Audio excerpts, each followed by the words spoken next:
Alrighty, welcome back to Call of Duty Black Ops 2. Call of Duty Black Ops 2 Live. Yes, I said that correctly. I don't know why that felt so weird to say. But today we're going to be doing something a little bit weird. There's going to probably be only one TDM match because this is a little bit weird and pretty self-explanatory. Running gun defense, the one thing that I do want to take time to talk about is the class setup. You may be asking yourself, like, why is it set up in this weird way? First things first, perk-wise, flak jacket and tac mask before I kind of forgot to mention extreme conditioning for offense. So word to the wise. But on this one, you're going to be playing defensively. Now, that does not mean you're camping. Running gun plus defense means that you're going to be running still. But what you're going to be doing is you're going to be creating little areas to kind of trap people. You're trying to outflank them, outmaneuver them. In addition to that, you want to outplay them in situations where you have the position and the kind of tactical control of the area. So you're going to be like setting up like almost like these areas of operation, right? You're going to be setting up an AO. And you're going to be running around, you're going to try to get that done. You'll notice that we have a Bouncing Betty, and we've omitted the EMPs because you're setting up the AO, not the other way around. This site I just honestly did more so for my own preference of I want to get my hybrid optic sights, darn it. I want to unlock all of the sights. But you do want to kind of do this thing here, right? So I'm going to set up here. And we're still going to be running around, but we know that this area below is somewhat safe. And so we can kind of move about a little bit more aggressively. And we can go for like these longer picks and stuff like that. And we always have this idea of, well, I'll know if someone comes... Oh, okay, so equipment has been destroyed. Let's see. I'm going to toss a... Oh, if I don't fail. Concussion aid, would you like to go through? There's a guy right there. All right, good job, teammate. There's another guy coming right through here, probably, I'm assuming. Let's go up here and see if they're cheeky enough to do this to us. I don't think they are. There is a guy right behind me.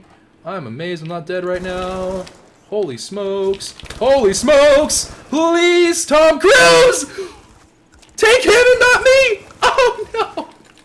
Oh, the absolute worst. Score streaks here are, this one is just really, you play it by ear, you do what you want. You can use any kind of gun. I personally would recommend an assault rifle, just because assault rifles do give you that little bit of range. So if you do want to set up an AO and you're like, hey, you know what? I set up my AO, I should be good to go for a while now. Then you can absolutely do that. You can fight them at a bit of distance and a bit of range so you can, you know, kind of fight at your own terms, which also knocks out a fair bit of weaponry. You have to remember that there are going to be people running around with shotguns and stuff like that. Leverage your gun type to actually help you and work with you rather than work against you. Some people forget that sometimes. It's kind of funny, kind of goofy. Ooh, they destroyed my equipment. Alright. So, whoa, baby! What the heck am I doing? Ah! Thank you, Tom Cruise. I want more tacticals, though. Thank you for another tactical. Oh, baby, a triple. Aww. Aww. The Remington. Aww. Really, though? Like, this Remington and I am just... nerd! Alright. But anyways, very straightforward. And this is actually, like, I would consider this to be one of the most classic ways of playing Call of Duty. Because this is what you see people mostly doing. You watch them kind of run up, and then they'll choose an area to kind of stay around for a while, and they just control the area. And they try to just outplay people that try to move into that zone. And so this, to me, is the most classic way of playing Call of Duty, as well as being one of the smarter ways to play Call of Duty, just because of the fact that it feels normal. You don't suddenly feel like, oh, I always have to be on the move, I always have to be blah, blah, blah. You're still moving around, you're still able to kind of do those kinds of plays, but you're not restricted. You can kind of... This is probably the more balanced version of run and gun. Ooh, my lord. I don't know what that guy was doing over there, but he was far from home. Come on. And I suck at aiming. Okay, then. Oh, no, please don't. Stop shooting me through the wall. Please, I have a family. I have people who love me. Unlike the campers on your team. No one loves them. Alright. Oh, baby, a headshot. Alright. Too bad I'm using a gun that totally does not leverage it. Oh, and the gun I'm using, the Type 25, this is actually this is, in terms of gun choice, I do stand behind this as being probably the best one for this kind of thing. This is the Type 25. Now, if you guys are familiar with the gun, I don't have to explain it to you, but for those who aren't really sure, like, what the Type 25 strengths are off the top of their head, Type 25, very, very, it's not a gun that's temperamental by way of recoil. It's not a gun that you have to fight for gun control on. It's very, very, forgiving if you goof up, which is awesome, right? Because that's you don't want to be fighting with your gun when you're running and gunning, and when you're trying to get to that position to set up your AO, you don't want to waste time like bickering with the game. You want to be focusing more on outplaying your opponent.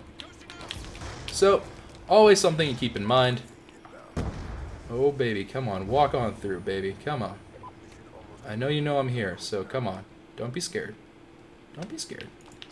Okay, I'm scared. I'm just gonna leave that right there, and I'm gonna just leave. Because this is now my dominion. Alright. So anywho's the doodles. Run and gun does kind of draw emphasis to one thing that not a lot of people will be crazy about all the time. But you do have to realize that run and gun does require you to have some kind of awareness of the map. You have to either understand the map or be able to navigate the map very well and quickly. I'm just going to drop this right now, because I just do not trust what's going on over here. You mischievous felons! Alright. What does the Christmas spirit gods have for me today? It has a guardian. Okay. Not quite what I wanted, but it will work. And actually, so whenever you're doing these things, this is also where the birth of lots of really sketchy stuff started happening. Not everyone's a fan of it, but you can't argue with the results they get. You do have this being the reason why you have stuff like IMS camping. Some people overdo the camping part and they don't do the run and gun portion, but you know, this is definitely a way that you can run around, drop some random stuff and leave, and it'll still do production for you, and it closes off lanes. So use that to your advantage while we're kind of shutting down, like, oh, don't be in this zone, don't be in this area. I don't want to be hit from the back, so let's go ahead and shut out the back area. So that is probably the one that you guys are probably the most familiar with. It probably just sounds weird whenever you think of it that way, but to me, that's what run and gun defensively is. You run around, you're not being super aggressive, you're not being super try-hardy in that kind of way, but definitely you're moving around, you're changing locations, but you plant every now and then. Not too crazy, not too complicated. But this is going to be a short episode, guys, so I hope you guys did enjoy. If you did, be sure to hit that like button down below. Comment what you'd like to see for the next kind of suite of things. And I will see you guys next time, and subscribe to the channel if you have not already. And I'll see you all later. Ciao.